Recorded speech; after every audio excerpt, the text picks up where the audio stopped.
Hello everyone. Today I'll be presenting our paper titled Graph Geometry-Preserving Autoencoders. I am Jungbin Lim.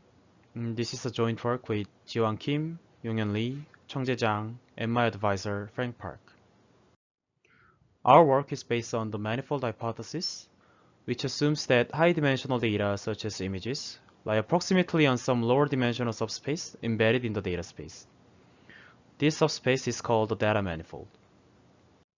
Under this premise, we can identify the data manifold and learn its coordinate representation using autoencoders. An autoencoder consists of encoder and decoder networks, and we train these networks to minimize data reconstruction loss so that the encoder maps high-dimensional data points to a low-dimensional latent space, and the decoder maps them back into the original data points. Once the encoder and decoder are well trained, the decoder can smoothly transform the latent space to a manifold embedded in the data space. This image of the decoder becomes the learned data manifold, and the latent space becomes its coordinate representation through the decoder. However, if we train an autoencoder to minimize only the reconstruction loss, it may learn a distorted latent space, meaning that the distance and angle on the data manifold are not preserved in the latent space. Here's an example of geometric distortion of latent space. The 2D map on the left is a coordinate space for the globe on the right. Now, imagine you're finding a shortest path from Boston, USA to Incheon, South Korea. The black straight line is the shortest path on the map, but this is different from the actual shortest path on the globe because there's some geometric distortion between the map and the globe. In this sense, a good representation of a manifold should minimize the geometric distortion. For this purpose, there are some works that regularize the decoder to be an isometry from Euclidean latent space to the ambient space with some Riemannian metric G. Theoretically, this method can learn isometric representations for any choice of the ambient space metric G. However, in practice, they arbitrarily assume that the ambient space is a Euclidean space with metric G equals I. This is because it is computationally intensive and requires a lot of memory to estimate a suitable non-identity metric G for the high-dimensional ambient space. However, assuming the Euclidean geometry of the ambient space is not always the best choice. Take a look at the rotating MNIST images of digit 3. If we consider the rotating dynamics, opposite images should have a large semantic distance, but their Euclidean distance in the pixel space is relatively small because there's a lot of overlap between the opposite images. Another example at the bottom is the D-sprites dataset, especially the images with square sprites. A semantic distance between these images can be defined as the difference of xy position and scale of the square, but this is different from the Euclidean distance in the image data space. Because of this, preserving the Euclidean geometry of the data space does not generate good representations. For rotating MNIST, an ideal latent representation must embed a rotating sequence as a loop. But as you can see on the right, an autoencoder that preserves the Euclidean geometry does not learn that kind of representation. For the D-sprites, an ideal representation should disentangle the xy and scale values as shown in the middle, but when we try to preserve the Euclidean geometry of the data space, an autoencoder learns a distorted representation as you can see on the bottom right. Here, we argue that an appropriate data geometry can be captured by some well-designed similarity graphs. For the examples from the previous slide, the geometry of rotating MNIST can be expressed by a loop-shaped graph connecting a rotating sequence, and the geometry of the D-sprites dataset can be captured by a graph that connects the images according to x, y, and scale values. A naive approach for preserving this graph geometry is to first compute shortest path on the given data graph, and then directly regularize the encoder so that the distance between the latent points matches the shortest path on the given data graph. This approach works okay, but it can be very sensitive to errors in graph distances. For the Swiss row dataset on the slide, we first construct a k-nearest neighbor graph and incrementally disconnect more edges to generate sparser graphs. As we increase the rate of disconnection, the graph distance becomes less accurate when compared to the ground truth geodesic distance on the data manifold. As a result, the model struggles to learn a graph geometry preserving representation.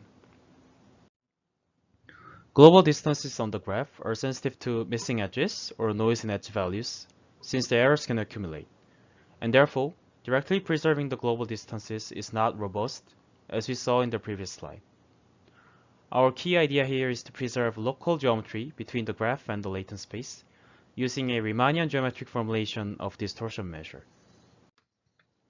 To this end, we propose the graph geometry-preserving autoencoder, which is an autoencoder regularized by a Riemannian distortion measure derived from the data graph. Minimizing this distortion measure makes the encoder locally preserve the graph geometry. Now, let me explain how we actually measure how much the encoder distorts a local graph geometry. One way to represent the local geometry of the data manifold is to assign a Riemannian metric. But we need to know which Riemannian metric reflects the geometry implied by the given graph. For this, we first assume that there is an underlying Riemannian metric G on the data manifold, whose geodesic distance matches the shortest path on the given graph. In this way, the encoder can be seen as a mapping between two Riemannian manifolds, namely the data manifold with metric G and the Euclidean latent manifold with metric I. Then, we may compute and minimize a Riemannian distortion measure of the encoder so that the graph geometry is preserved in the latent space. A problem here is that it is hard to directly estimate such a Riemannian metric G that reflects the graph geometry.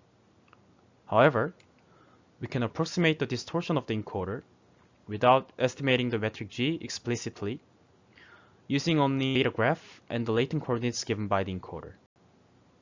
Let me go through the details step by step. We first compute pairwise shortest path on the data graph and use them to compute the graph Laplacian matrix L. This L becomes a discrete operator that converges to the Laplace-Beltrami operator delta M on the data manifold, which is a generalized version of the Laplace operator delta on Euclidean space. Then, we define some smooth functions on the data manifold using the latent coordinates given by the encoder. Following the graph Laplacian-based technique proposed in the paper on the bottom left, we apply this discrete operator L on the smooth functions on the right to extract the unknown metric G. An intuition behind this approach is that the Laplace-Beltrami operator measures an average deviation of a function h from its value at P over a small region around P on the data manifold. So, by applying delta M on the smooth functions on the right, we measure how much the encoded point moves in K and L direction in the latent space when we move a data point P slightly along the manifold. With this information, we can directly express the Riemannian metric G in latent coordinates, and with that, we can easily compute a Riemannian distortion measure of the encoder. More details can be found in the paper. Now we share some experimental results. For data points sampled on the Swiss row manifold, we construct a Euclidean k-nearest neighbor graph to express the geometry of the data manifold. As you can see on the right, our model learns an isometric representation, as well as SPA graph, which directly preserves graph distances. For the rotating and missed images of digit 3, with a loop-shaped graph that represents the rotating dynamics, both GGAE and SPA graph learns correct representations that preserve graph geometry.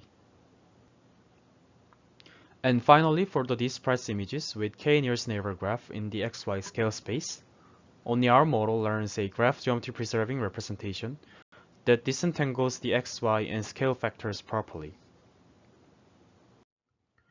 We did some extra experiments to see if GGAE is robust to errors in graph distances. Unlike the SPA graph that preserves global distances, our model learns an isometric representation even when the KNN graph is highly corrupted. This shows that preserving the Riemannian geometry derived from the data graph is much more robust than directly preserving the global graph distances. There are many other topics discussed in the main text, so we invite you to take a closer look.